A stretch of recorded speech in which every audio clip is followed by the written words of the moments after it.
3 Russian fighter jets entered Estonian airspace for 12 minutes. Clearly no excuse. It's an accident compared to the Russian drones. That's true. Yeah, I keep hearing this. But I already kind of mentioned this at the beginning of the day, or of the stream. It just seems like lay epic trolling. I don't really know what else we're going to get from this. Just trying to get NATO all whipped up into a frenzy to see if they can get concessions. Small section of coastline that is not owned by a NATO member. What that means is that it is relatively feasible to engage in some type of de facto embargo of the Russian ports there. This is notable because it is pretty far north, and therefore an outlet for Russian energy reserves at that latitude. If some countries wanted to, it is worth speculating. Is this AI? Is this an AI voice? On what Russia's motivation may be here. No? Okay, just very measured. As background, the Kremlin is hamstrung on its war recruitment because Russian citizens do not have much of an appetite for the war. Those who are joining have an appetite for money, however, and that is how the Kremlin can keep sending fresh meat to the front line.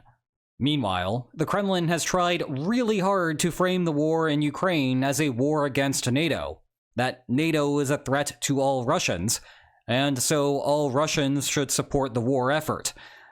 Once again, that message has not been as effective as the Kremlin would like it to be. There is still enough information transparency in Russia that any skeptical Russian can look online and realize that it is a proxy battle and not much else.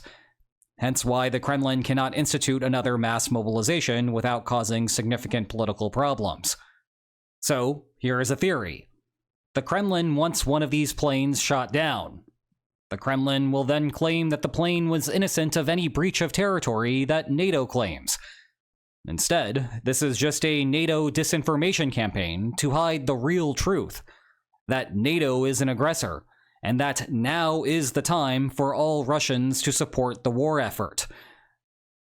Would this actually work? I feel like they've already used this propaganda multiple times, that NATO, like if the pretext for this engagement from Russia's perspective is that NATO is the one they're fighting anyway, I don't know how much you can really how much you can justify another mass mobilization off of like it actually having been an Estonian missile or something, you know?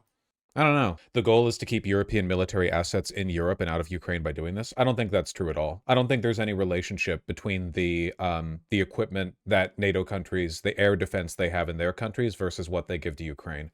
The idea that like there's a huge amount of air defense across the NATO countries. I don't think they're going to like give it up to Ukraine anyway. I think they're just testing NATO to see if they can like spook NATO countries into conciliatory action. Maybe pressuring Ukraine to, like, cede territory a little bit. I know, Angry Lame Duck, you already linked that. This plane looks so old. Recon plane? That's Russian, I guess that makes sense. They're getting desperate because Ukraine strikes and oil refineries have been stepping up. Well, it's working. We need to shoot them out of the air. Off of this, they should just have Turkey do it. I think that'd be a good idea. I think Turkey should do it. Turkey's not really part of the West. Turkey's part of NATO, so the fact they got away with shooting a Russian jet was insane. Yeah, but it's also like Turkey. They're not like us. Last time Turkey shot down a Russian plane, it was after it entered Turkish airspace for approximately 5 seconds. That's pretty funny. The fear-mongering in German media is insane right now. They really want young people to die and funnel all the money into the arms lobby. Yeah, this is why, like, again, this is why I reject the hyper-paranoid fear-mongering about Russia. Russia's threat is in their nukes.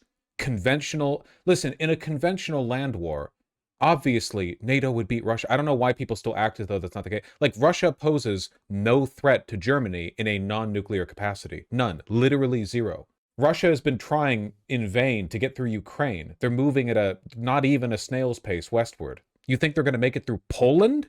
Poland is far better armed now than Ukraine was at the beginning of the conflict. Like they're stumbling at I refuse to buy into the paranoia. Okay, the biggest danger is cyber warfare, IMO. Yeah, but they're already doing that shit. I think some paranoia is valid. I disagree. I think you can be worried about nuclear reprisal. I think that no paranoia is warranted whatsoever when it comes to. If you're German and you're worried about like conventional warfare with Russia, I think that's insane. What if they invade the Baltics? Well, they're NATO countries.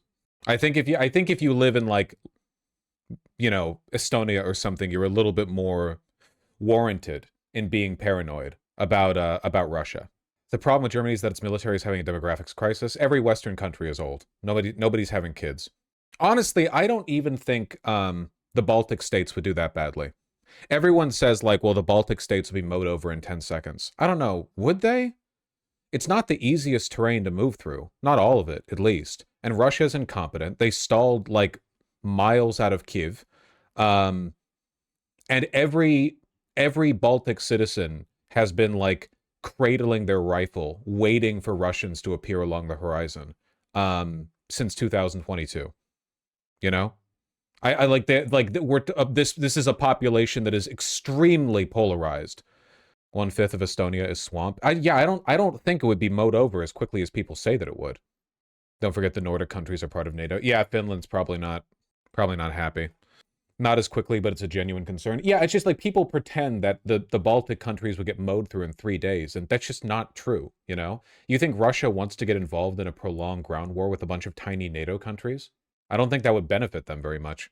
Estonia has no high-altitude air defense. They'd get bombed to shit. How many planes does Russia even have at this point? Come on, we know they're all infantry and artillery. Bombed to shit for how long? Mass strategic bombing doesn't even work that well. 4,200 to 4,300 military aircraft in its fleet. Yeah, but those aren't bombers. Also, there are huge NATO forces permanently stationed in each country. That's true, yeah. They do have garrisons. I don't know. Estonia is a tiny country with 40 times less people than Ukraine. I know that. The issue is the Russians could take a village right in the border with Estonia, put a mobile nuclear ballistic missile there, and dare NATO to enact Article 5. And if they don't, it can shake the whole alliance. That is true, but that's an option they've had on the table this entire time. You know, that's always something they've had the ability to do, to just prompt nuclear reprisal. And so far, they have not.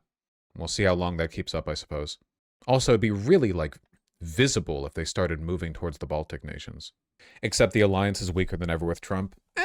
America's involvement in NATO is weaker than ever, sure, but Europe has stepped up. I mean, Germany is pumping a ton of money into their arms industry. You know, just because we're like removed from this, I don't think. I think it's reasonable to assume that Europe has plans in mind if Russia pulls something like that.